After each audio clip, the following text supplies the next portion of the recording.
what we need to educate each other is that no system is ever going to give you empathy.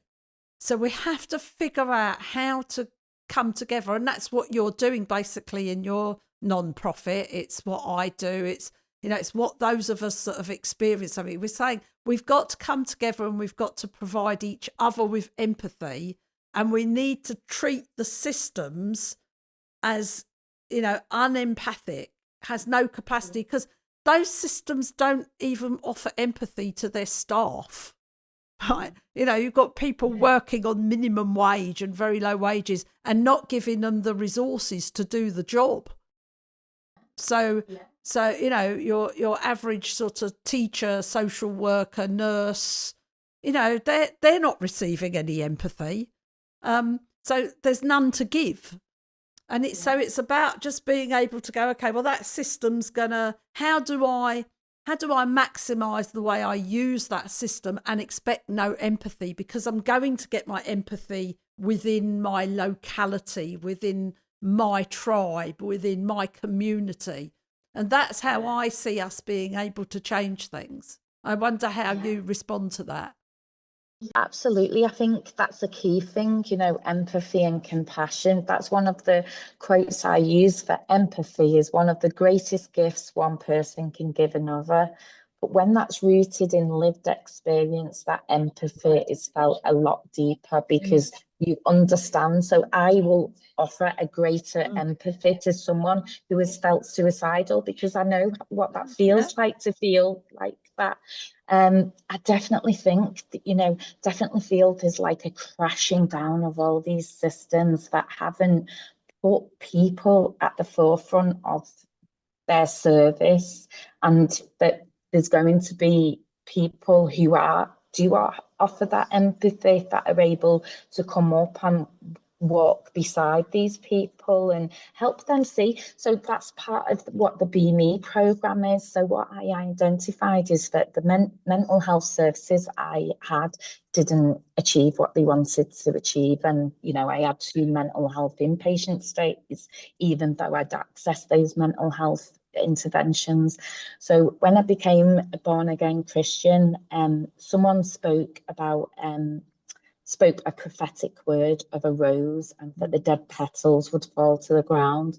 So the program I've created is based on that, and it's releasing the trauma that people hold in their bodies. So domestic abuse victims will still hold those negative words that the perpetrator's spoken over them many years, even probably I'd say for the rest of their lives, because it becomes part of their imprint of what they've navigated in their day-to-day life.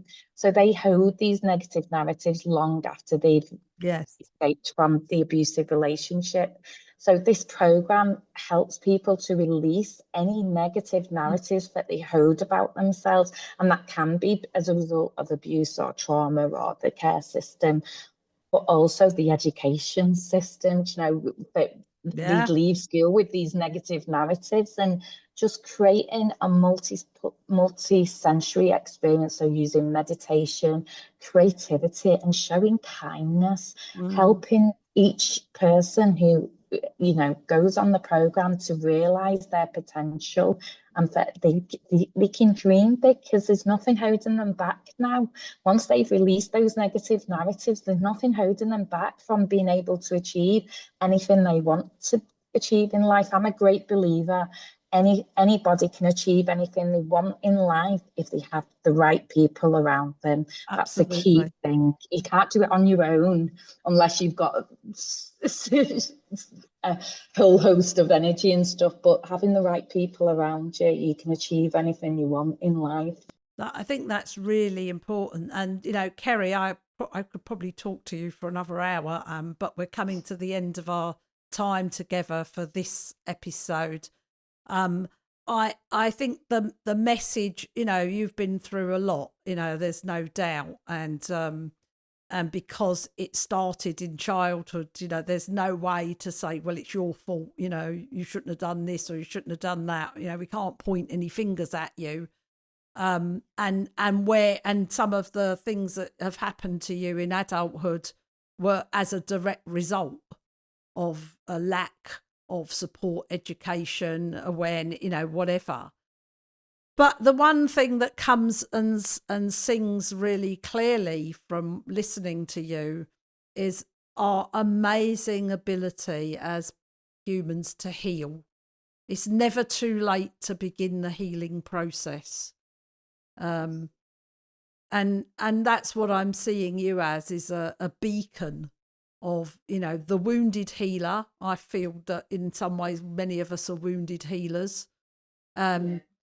Using your experiences as an opportunity to heal and to be a light to others, to say, actually, there are things we can do just to make things a little better, one step at a time. It's been an absolute honour to talk to you. I do hope you'll come back and talk to me some more, and we can talk more about your charity as it gets off the ground. Yeah. But if you've got one final thing that you would love to leave us with, what would that be? Don't be defined by your past. Believe in yourself and hope. Never give up hope. Better days will come, but choose the right people to support you in that process.